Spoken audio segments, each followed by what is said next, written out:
Hello and welcome to SPMIS Academy. Today we'll analyze important newspaper articles of 22nd June 2024. Please note you can download the PDF version of today's newspaper analysis by clicking the link given in the comment section. This is the list of the topics that we will be covering from today's newspaper. The first article is about Resolve Tibet Act of the US. This topic is important from our syllabus GS Paper 2 International Relations point of view. Tibet के बारे में पहले आराम से समझते हैं और फिर करंट कॉन्टेक्स्ट पे आएंगे। तिब्बत की अगर आप ज्योग्राफिकल लोकेशन देखें तो वो इंडिया और चाइना के बफर रीजन में लोकेटेड है, बीच में लोकेटेड है। आप कहेंगे कि सर तिब्बत तो चाइना का ही हिस्सा है। वो अब है, चाइना ने उसको अक्वायर कर लिया है अब, लेकिन पहले से historically Tibet has been an autonomous region और बाद में जाकर के 1950s में चाइना उसको अक्वायर कर लेगा और अपने कंट्री का हिस्सा बनाएगा। इसी चीज़ को हम लोग आगे देखेंगे। तो तिब्बत रीजन की अगर बात की जाए तो चाइना और भारत के बीच का बफर एरिया है वो, और आप कह सकते हैं कि it is part of central Asia. Tibet को हम लोग the roof of the world भी कहते हैं because it is mainly located on high plateau region. लगभग 5000 मीटर की हाइट है इसकी, और इस कारण से तिब्बत को कहा जाता है roof of the world because of the high प्लेटू on which it is located. एक तरफ पे तो हिमालयन माउंटेन्स हैं और दूसरे तरफ फिर तिब्बत लोकेटेड है, roof of the world. Tibet के अगर कल्चर की बात की जाए तो वहाँ का लैंग्वेज जो है वो Tibetan language which is different from what language is generally spoken by the rest of the population of China. देखिए, कल्चर और लैंग्वेज सीधा सीधा डिपेंड करता है ज्योग्राफी पे। जिस एरिया की ज्योग्राफी कनेक्टेड होगी वहाँ के लोगों का कल्चर काफ़ी हद तक मिलता जुलता होगा ही। अब आप ही सोचिए, ये तिब्बत और चाइना की जो बाकी सेटलमेंट है उसमें कितना वास्ट डिफरेंस है, ज्योग्राफिकल आप कह सकते हैं डाइवर्जेंस है, बीच में डेजर्ट्स हैं। तो कैसे कल्चर एक होगा, कैसे लैंग्वेज एक हो सकता है? अलग होना ही है। अब फोर्सफुली चाइना ने उसको अपने साथ मर्ज कर लिया, दैट्स ए सेपरेट स्टोरी। तो तिब्बत का लैंग्वेज या उसका जो रिलीजन है वो चाइनीज़ जो बाकी जो rest of the population of China की उससे अलग है। Both China as well as Tibet के जो इनहेबिटेंट्स हैं वो दोनों बुद्धिज्म में बिलीव करते हैं, लेकिन again Chinese Buddhism and Tibetan Buddhism which is outcome of और which resembles to Vajrayana sect of Buddhism. Tibet वाला जो बुद्धिज्म है वो वज्रयान सेक्ट ऑफ बुद्धिज्म जो थोड़ा सा तांत्रिसिज्म से रिलेटेड है, रिचुअलिस्टिक ज़्यादा ओरिएंटेशन है उसका। तो तिब्बत का बुद्धिज्म चाइनीज़ बुद्धिज्म से अलग है। सिमिलरली उसका लैंग्वेज और कल्चर भी चाइनीज़ लैंग्वेज और कल्चर से अलग है। अगर पॉलिटिकल हिस्ट्री की बात की जाए तो 16th सेंचुरी से ही तिब्बत के रिलीजियस लीडर को कहा जाता रहा है Dalai Lama. Dalai Lama can be considered as religious, spiritual and political leader of Tibet. और ध्यान रहे, Dalai Lama is not a person, it's a position. Religious and political leader of Tibet को हम लोग दलाई लामा कहते हैं। और जो मौजूदा दलाई लामा है, 14th दलाई लामा है वो in succession. The 13th Dalai Lama died in 1933, और तब वो काफ़ी यंग एज में थे, बच्चे थे इनफैक्ट। जो मौजूदा the his holiness Dalai Lama है उस टाइम में काफ़ी छोटे उम्र के थे। दलाई लामा के सिलेक्शन का प्रोसेस भी उनका काफ़ी रिचुअलिस्टिक है, उसके बारे में भी कभी और चर्चा करेंगे। एक चिट सी निकाली जाती है और उसके बेसिस पे फिर फैसला किया जाता है। तो इस तरीके से दलाई लामा का सिलेक्शन किया जाता है, उसके बारे में हम कभी और चर्चा करेंगे। मुद्दा यह है कि जब 13th दलाई लामा की डेथ हुई तो उसके बाद 14th दलाई लामा का सिलेक्शन हुआ, और वही हैं अभी मौजूदा Dalai Lama, the religious and spiritual leader of the Tibetan people. तो one Dalai Lama is succeeded by another only after death. हाल फिलहाल में चूँकि मौजूदा 14th दलाई लामा की एज काफ़ी बढ़ गई है, उनकी हेल्थ भी अब उतनी अच्छी नहीं रहती है, इस कारण से अब बातें चल रही हैं कि 15th दलाई लामा का सिलेक्शन प्रोसेस स्टार्ट कर देना चाहिए। नेचुरल सी बात है कि चाइना चाहेगा कि 15th दलाई लामा वैसे ही कोई सेलेक्ट हो जो मेनलैंड चाइना या जो चाइना की सरकार है उनकी बातें मानता हो। तो ये एक मौजूदा टाइम में पॉलिटिक्स देखने को मिल रही है regarding selection of 15th Dalai Lama. वापस से करंट कॉन्टेक्स्ट पे आते हैं। सिलेक्शन ऑफ दलाई लामा क्या प्रोसेस है और उसको लेकर के करंट पॉलिटिक्स क्या चल रहा है, उसके बारे में कभी और चर्चा करेंगे। अगर तिब्बत की पॉलिटिकल हिस्ट्री हम और डेप्थ में देखें तो हमें पता चलेगा कि देखिए, जो मौजूदा पॉलिटिकल सिस्टम है चाइना का, जहाँ पे कम्युनिस्ट पार्टी ऑफ चाइना अभी रूल करती है और चाइना का नाम उन्होंने रख रखा है people's republic of China, PRC. इसका रूल आया चाइना के अंदर 1949 में। और जैसे ही पीआरसी ने अपना पावर स्टैब्लिश किया चाइना में लीडरशिप ऑफ माओ जेडंग के अंडर, तो उसके बाद one of the earliest step that PRC did was to start consolidating Tibet as part of China. उसके पहले तक Tibet was independent and autonomous. 1950 में ही चाइना अटैक्ट तिब्बत और उसको धीरे धीरे अपने साथ मर्ज करना शुरू किया। क्या किया चाइनीज सरकार ने, यहाँ पे फोर्सफुल तरीके से जो चाइना के लो इनकम हाउस होल्ड वाले लोग थे, गरीब लोग थे, उनको यहाँ सेटल कराने लगे लैंड दे करके जबरदस्ती। जो तिब्बतन विमेन हैं उनका फोर्स तरीके से अबॉर्शन कराने लगे कि नए तिब्बतन पॉपुलेशन या कल्चर वाले बच्चे जन्म ना लें। और उसके अलावा फोर्स्ड स्टरलाइजेशन ऑफ मेल कराने लगे ताकि तिब्बतन पॉपुलेशन को कर्ब किया जा सके। इस तरीके से तिब्बत के जो लोकल इनहैबिटेंट्स हैं उनके पॉपुलेशन ग्रोथ को कर्ब करने की कोशिश की चाइना की सरकार ने, और अपने जो लो इनकम हाउस होल्ड वाले चाइनीज हैं उनको वहाँ सेटल कराने की कोशिश की। इस तरीके से तिब्बत के लोकल कल्चर, लैंग्वेज, रिलीजन को पूरी तरीके से डिस्ट्रॉय करने की कोशिश की। एट्रोसिटीज इतना बढ़ा दिया चाइना की सरकार ने, PRC people's republic of China की सरकार ने तिब्बतन लोगों के ऊपर कि 1959 में जो तिब्बत के स्पिरिचुअल और पॉलिटिकल लीडर दलाई लामा है उनको अपना देश छोड़ना पड़ा, तिब्बत छोड़ करके उनको भारत में आना पड़ा और भारत में उनको शरण लेनी पड़ी, रेफ्यूज। अब देख सकते हैं Dalai Lama fled from Tibet and sought refuge in India, और भारत के प्रधानमंत्री जवाहरलाल नेहरू ने उनको भारत के अंदर शरण दी भी। लेकिन इंडिया ने दलाई लामा को बस एक रिलीजियस लीडर की तरह देखा और बुद्धिज्म के वो एक रेस्पेक्टेड लीडर हैं, उस लिहाजे से इंडिया ने दलाई लामा को भारत में शेल्टर दिया, रेफ्यूज दिया, और उनके लिए एक सीट बनाया गया एट धर्मशाला इन हिमाचल प्रदेश। वहाँ पे उन्होंने सेटअप किया गवर्नमेंट इन एग्जाइल, मतलब वो अपने आप को अभी भी तिब्बत को एक इंडिपेंडेंट ऑटोनोमस कंट्री की तरह मानते हैं जिसका इलीगल तरीके से ऑक्यूपेशन कर लिया है, एक्विजिशन कर लिया है चाइना ने। तो गवर्नमेंट इन एग्जाइल उन्होंने सेटअप किया धर्मशाला में। अब जो भारत ने शरण दी दलाई लामा को, क्योंकि इंडिया के लिए एक डायलेमा था, अगर हम रिटर्न कर देते तो बुद्धिस्ट सेंटिमेंट हर्ट होता और कहीं ना कहीं दलाई लामा की जान को खतरा था। तो अगर दलाई लामा को कुछ हो जाता तो इंडिया के लिए चारों तरफ से एक डिप्लोमेटिक प्रेशर बनता, specially from the Buddhist countries. तो that was a dilemma for India. Considering this dilemma, India gave shelter to Dalai Lama considering his religious stature. लेकिन चाइना ने भारत के इस अप्रोच को गलत तरीके से देखा। चाइना रियलाइज्ड कि India is trying to interfere into the internal matters of China. India is trying to keep Tibet autonomous and trying to challenge the territorial integrity of China, क्योंकि चाइना के हिसाब से तो तिब्बत हमेशा से ही चाइना का हिस्सा था।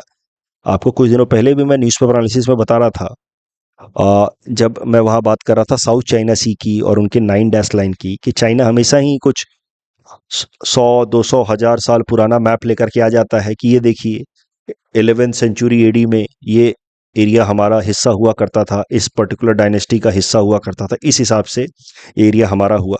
तो चाइना की तो एक्सपेंशनिस्ट अप्रोच है ही। उसी तरीके से चाइना ने हमेशा से क्लेम किया कि Tibet is part of China only, और was historically has been part of China.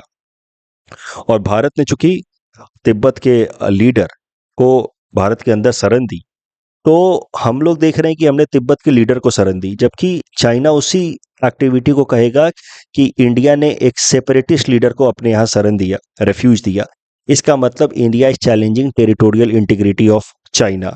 इसका मतलब India is interfering into internal matters of China, and that was seen as going back on Panchashil Agreement, which was signed between India and China in 1954. Panchashil Agreement principle 5 principles of peaceful coexistence, जिसमें एक महत्वपूर्ण point था, एक दूसरे की territorial integrity को respect करेंगे। और चाइना ने एक पर्टिकुलर एक्शन ऑफ इंडिया को ऐसे देखा जैसे India is violating territorial integrity of China, and that became one reason, sticking point that ultimately led to Sino-India War in 1962। तो ये तो बात हो गई भारत और चीन के बीच में with respect to Tibet and its political leader Dalai Lama. हम लोग बात कर रहे थे पंचशील अग्रीमेंट की। मैंने आपको बताया Panchsheel agreement is set of 5 principles of peaceful coexistence जो इंडिया और चाइना के बीच में साइन हुआ 1954 में। यहीं पे एक और चीज हुई थी। इंडिया देखिए, जवाहरलाल नेहरू जब प्रधानमंत्री थे तो वो काफी होपफुल थे कि अगर इंडिया और चाइना एक दूसरे के साथ कोऑपरेट करे तो 21st century could be dominated by India and China, क्योंकि हमारे पास पॉपुलेशन ज़्यादा है। सो ये ड्रीम को कहा गया एशियन सेंचुरी ड्रीम, जहाँ पे इंडिया और चाइना एक दूसरे के साथ कोऑपरेट करें तो पूरी दुनिया को हम लोग अपने हिसाब से मनूवर कर सकते हैं। और इस ड्रीम को फॉलो करते हुए जवाहरलाल नेहरू ने चाइना के साथ कई सारे कंसेशनल एग्रीमेंट साइन किए, इस उम्मीद में कि चाइना के साथ हमारे अच्छे संबंध बने रहें। ये भी कहा जाता है कि इनफॉर्मल तरीके से भारत को यूएनएससी की परमानेंट मेंबरशिप ऑफर हुई थी, बट इंडिया ने in order to build goodwill gesture with China allowed that permanent membership of united nation security council for China rather than taking it for itself. चलिए, वो तो एक informal बात है, उसको लेकर के कोई कंक्रीट प्रूफ नहीं दिया जा सकता, बट ये बात सही है कि Jawaharlal Nehru wanted to build a very strong ties with China. इसी कारण से पंचशील अग्रीमेंट साइन हुआ। और उसके अलावा पंचशील अग्रीमेंट्स के साथ साथ इंडिया और चाइना ने तिब्बत को लेकर के भी एक अंडरस्टैंडिंग डेवलप की, जहां पे इंडिया ने माना कि Tibet is integral part of China. अब अगर आज देखा जाए, हाइंडसाइट में इसको एनालाइज किया जाए, तो it is considered as big strategic mistake of Nehruvian foreign policy. अगर हमने तिब्बत को चाइना का हिस्सा नहीं माना होता तो हम लोग कम से कम तिब्बत को आज भी एक ऑटोनोमस स्टेट की तरह प्रोजेक्ट करते। हम लोग जो तिब्बत की सरकार है, government in exile Dalai Lama के फॉर्मेट में धर्मशाला में, उसको जेन्युइन या रियल गवर्नमेंट मानते और हम लोग तिब्बत को एक बफर स्टेट की तरह मेंटेन करने की कोशिश करते, तो इंडिया और चाइना के बीच में डायरेक्ट बाउंड्री शेयर ज़्यादा होता नहीं, और इससे फिर हम लोग डायरेक्ट कन्फ्रंटेशन से भी बचते चाइना से, और चाइना के ऊपर हम लोग दबाव बना करके भी रख पाते। सो ये सब कुछ आर्ग्यूमेंट्स देते हैं इंटरनेशनल रिलेशंस के एक्सपर्ट्स कि conceding Tibet as part of China on the sidelines of Panchsheel agreement was a strategic blunder of Nehru. इससे एक और नुकसान हो गया, क्योंकि तिब्बत को हमने मान लिया कि वो चाइना का हिस्सा है, और तिब्बत के रिप्रेजेंटेटिव्स ने 1914 में ब्रिटिश इंडिया के रिप्रेजेंटेटिव मैकमोहन के साथ मिल करके ये वाला बाउंड्री डिटरमाइन किया था अग्रीमेंट की मदद से। ये वाली बाउंड्री जो अरुणाचल प्रदेश और तिब्बत के बीच में है, जिसको हम लोग कहते हैं मैकमोहन लाइन। तो चाइना ने फिर आर्ग्यूमेंट किया कि आपने तो खुद माना है कि भारत ने तो खुद माना है कि तिब्बत चाइना का हिस्सा है, तो फिर तिब्बत के अगर रिप्रेजेंटेटिव्स ने साइन किया है कोई अग्रीमेंट, तो वो अग्रीमेंट तो वैलिड होना नहीं चाहिए, because Tibet is not autonomous. तो इस हिसाब से ये McMahon line which demarcates between Arunachal Pradesh of Indian side and Tibet should not be legalised, और इस ग्राउंड पे फिर मैकमोहन लाइन की लीगलिटी रिजेक्ट करते हुए चाइना पूरा का पूरा अरुणाचल प्रदेश पे अपनी सोवरेनिटी क्लेम करता है।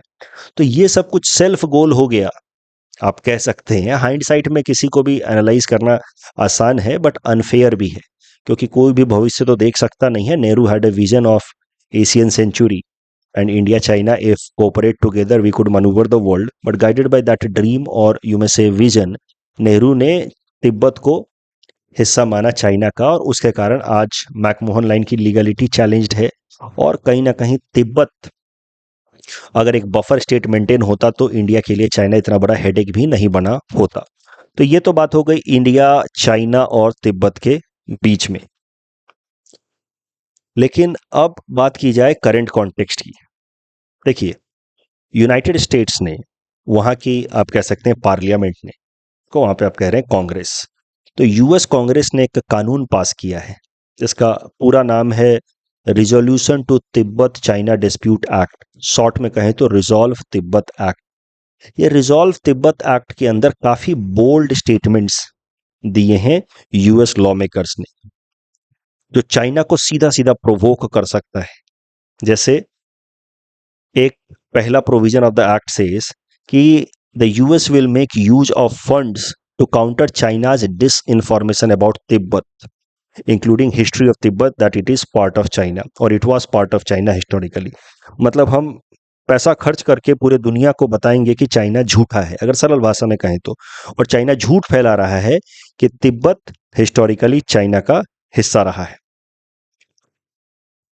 तिब्बत के लोग, तिब्बत के जो इंस्टीट्यूशंस हैं, इंक्लूडिंग दलाई लामा को लेकर के चाइना झूठ फैला रहा है और उस झूठ को हम दुनिया के सामने लेकर के आएंगे, ऐसा इस एक्ट का पहला प्रोविजन कहता है। उसके अलावा यह एक्ट ये भी कहता है कि people of Tibet have right to self determination, मतलब उनको अपनी सरकार चुनने का खुद हक है। तो इनडायरेक्टली वो इस कानून की मदद से चैलेंज कर रहे हैं China sovereignty, territorial sovereignty over Tibet region. The act also recognizes separate social cultural identity of Tibet people from Chinese. तो सीधा सीधा यूएस चाइना की टेरिटोरियल इंटीग्रिटी को चैलेंज कर रहा है। इसके पहले भी तिब्बत को लेकर के कानून बनाया है अमेरिका ने, साल 2002 में या 2020 में। दोनों ही कानूनों में काफी मॉडरेट लैंग्वेज का इस्तेमाल किया गया है, जैसे people's republic of China must engage into constructive dialogue with Dalai Lama for negotiated agreement। ये सब एक सॉफ्ट या मॉडरेटेड लैंग्वेज है। आप देखिए, लेकिन इस बार काफ़ी आप कह सकते हैं हार्श और एक्सट्रीम अग्रेसिव लाइन इस्तेमाल किया है यूएस ने थ्रू इट्स एक्ट, जिसका नाम है रिजॉल्व तिब्बत एक्ट। इसी तरीके का सजेशन कई सारे experts, foreign policy experts Bharat के लिए भी देते हैं कि इंडिया को भी तिब्बत कार्ड खेलना चाहिए, ताकि चाइना को हम दबाव में रख पाएं। इंडिया को ऐसे भी सजेशंस आते हैं, मैंने आपको बताया था शशि थरूर ने भी ऐसा सजेशन दिया कि इंडिया को ताइवान कार्ड भी खेलना चाहिए, कि नहीं नहीं ताइवान को हम एक इंडिपेंडेंट कंट्री की तरह देखते हैं, इंडिया को तिब्बत कार्ड भी खेलना चाहिए। बट इंडिया थोड़ा अब ज़्यादा कह सकते हैं कि ज़्यादा सर्कमस्पेक्टिव रहते हैं with respect to China, because we share a long border with China. अभी यूएस का कैसा है, यूएस तो कुछ कानून पास कर दिया, सीधा सीधा तो कन्फ्रंटेशन होगा नहीं चाइना और यूएस के बीच में, because they are not directly sharing border with China. But India sharing long border with China, considering Tibet under control of China for the time being.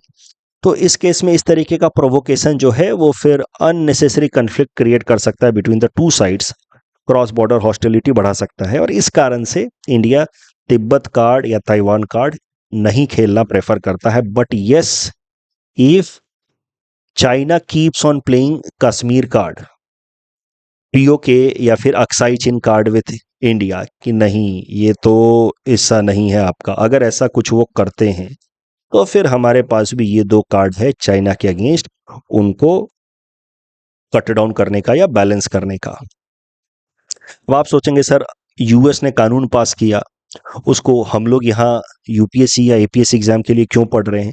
तो ये सब जो मेजर कंट्रीज हैं दुनिया के, उनके ये सब मेजर एक्शंस कभी कभार उन पे प्रश्न पूछ लिए जाते हैं। आप देखो यूएस और चाइना के ऊपर प्रश्न पहले पूछ चुका है यूपीएससी 2021 में।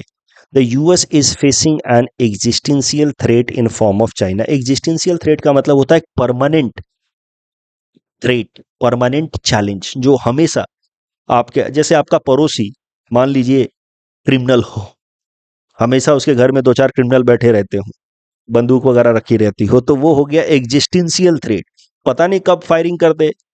तो इस तरीके के परमानेंटली एग्जिस्टिंग थ्रेट्स। तो US is facing existential threat in the form of China. China is now putting a continuous threat और चैलेंज टू यूएस हेजेमनी या supremacy, and this is much more challenging than Soviet Union. ऐसा प्रश्न है। तो आपको लिखना है cold war. मैं उन स्टूडेंट्स के लिए अब डिस्कशन कर रहा हूं जो अगले साल मेंस लिख रहे हैं। इस साल जिनको मेंस लिखना उनको तो मैं ऑलरेडी सजेस्ट कर चुका हूं कि अब आपको न्यूज़पेपर एनालिसिस देखना बंद करना है। तो कोल्ड वॉर जब खत्म हुआ उसके बाद US emerged as a hegemonic power. Hegemony मतलब होता unchallenged supremacy, unchallenged supremacy. US witnessed a setback in the form of 9/11 attack by the beginning of 21st century. Otherwise तो 1990 से लेकर के 1991 से लेकर के साल 2001 तक तो अमेरिका एकदम हेजेमनी एंजॉय कर रहा था, अनचैलेंज सुप्रीमेसी। फिर एक सेटबैक लगा 9/11 अटैक का, उसके ऊपर टेरर अटैक हुआ, then US engage into war in Afghanistan against Taliban, जिसने यूएस को और मिलिटरली या इकोनॉमिकली डैमेज पहुंचाया। At the same time China emerged as a superpower by asserting its military and economic power. And since then, China has been challenging supremacy of the US.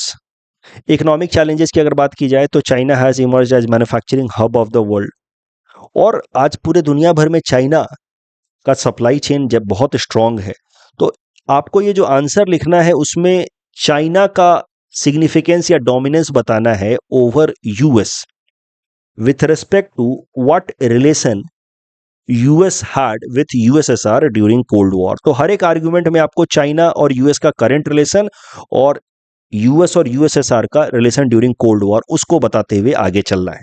ये मैंने किया इस answer में, आप देख सकते हैं। अगर आप खुद से आंसर ना लिख पा रहे हो तो, अगर खुद से लिख पा रहे हैं तो पहले खुद लिखिए और फिर इसको देख करके कुछ और नए आइडियाज मिलते हैं तो लीजिए। The next article is about purchasing managers index. This topic is important from our syllabus GS paper 3 Indian economy point of view.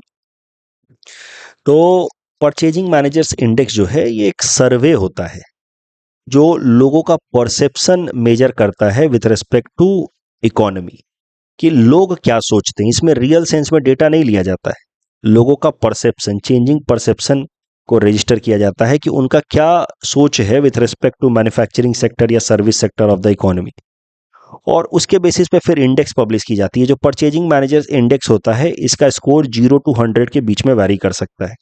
If purchasing managers index is more than 50 score की अगर हम बात करें तो, अगर स्कोर 50 से ज्यादा है इसका मतलब लोग जो हैं वो काफी होपफुल हैं, प्रोस्पेक्टिव हैं इकोनॉमी को लेकर के, उनको लग रहा है कि इकोनॉमी ग्रो कर रही है। अगर 50 से कम स्कोर है तो इसका मतलब लोग उतने होपफुल नहीं हैं, थोड़े से आप कह सकते हैं पेसिमिज्म है इकोनॉमी को लेकर के, और लोगों को लग रहा है कि इकोनॉमी कॉन्ट्रैक्ट कर रही है। और इकोनॉमी में मैंने आपको बार बार बताया है, जब मैं इन्फ्लेशन चैप्टर पढ़ा रहा था तब, आप जैसा सोचते हैं इकोनॉमी में वैसा ही होता है। The importance of motivation, I hope you are able to recall.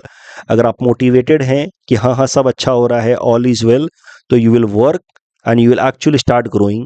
And if you feel कि no nothing is going right, then you want to work as per the demand of the situation, you will feel demotivated और उससे vicious cycle शुरू हो जाएगा। तो PMI काफी important है, लोगों का परसेप्शन है, भले रियलिटी नहीं वो मेजर कर रहा है, रियल सेंस में डेटा मेजर नहीं कर रहा है प्रोडक्शन का, बट परसेप्शन काफी हद तक तय कर देता है कि इकोनॉमी किस डायरेक्शन में मूव करेगी। तो if PMI score is more than 50 मतलब people are optimistic about economy.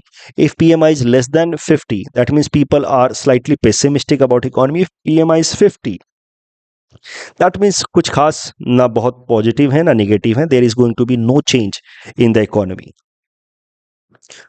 PMI of current month if it is higher than PMI of previous month, इसका मतलब इकोनॉमी को लेकर के लोग अब पॉजिटिव हो रहे हैं और इकोनॉमी ग्रो कर रहा है।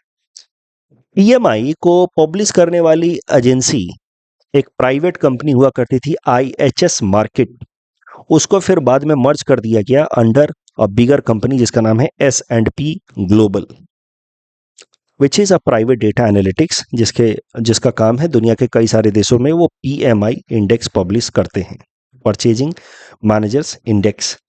करंट न्यूज यही है कि for the June month Indian economy में PMI for manufacturing sector is 60.9, मतलब people are showing quite optimism with respect to Indian economy as far as manufacturing sector is concerned. PMI से related ये prelims practice question हमने आपको दे रखा है, please attempt this question and submit the answer in the comment section. The next article is about space for elephants in Kaziranga. This topic is important from our syllabus GS paper 3 environment point of view, also important from our syllabus GS paper 5 Assam issues point of view.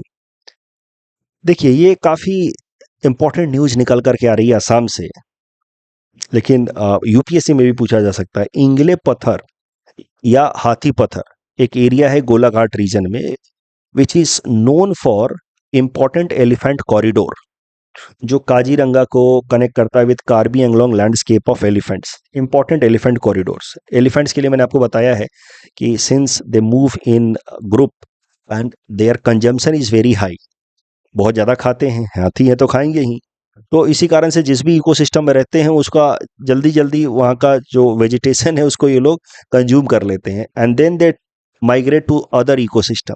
और इसके लिए इनको बिना किसी interference वाला, बिना किसी interception वाला एलिफेंट कॉरिडोर चाहिए, passes, free passes, elephant corridor which connects one ecosystem with another ecosystem या one landscape of vegetation with another landscape of vegetation. That makes elephant corridors important for survival of elephants. अगर आप elephant corridors पे कुछ structure create कर देंगे, building, roads, तो उससे क्या है कि एलिफेंट्स एक ही लैंडस्केप में लिमिटेड हो जाएंगे and no landscape is sufficient enough to support huge population of elephants since their consumption rate is high. तो इसी तरीके का एक लैंड स्पेस है which is considered to be important elephant space, जिसका नाम है इंगले पत्थर या हाथी पत्थर एरिया. वहां पे हयात ग्रुप ऑफ होटल्स एक होटल बनाने वाले हैं. उसको लेकर के फिर अभी हाल फिलहाल में काफी ज्यादा डिबेट, डिस्कशन या प्रोटेस्ट चल रहा है असम में कि इससे एलिफेंट लैंडस्केप को काफी नुकसान होगा, एलिफेंट कॉरिडोर्स डिस्ट्रॉय हो सकते हैं, जिसका एलिफेंट पॉपुलेशन पे निगेटिव इम्पैक्ट पड़ सकता है. साथ ही साथ ह्यूमन एलिफेंट कन्फ्लिक्ट भी बढ़ सकता है.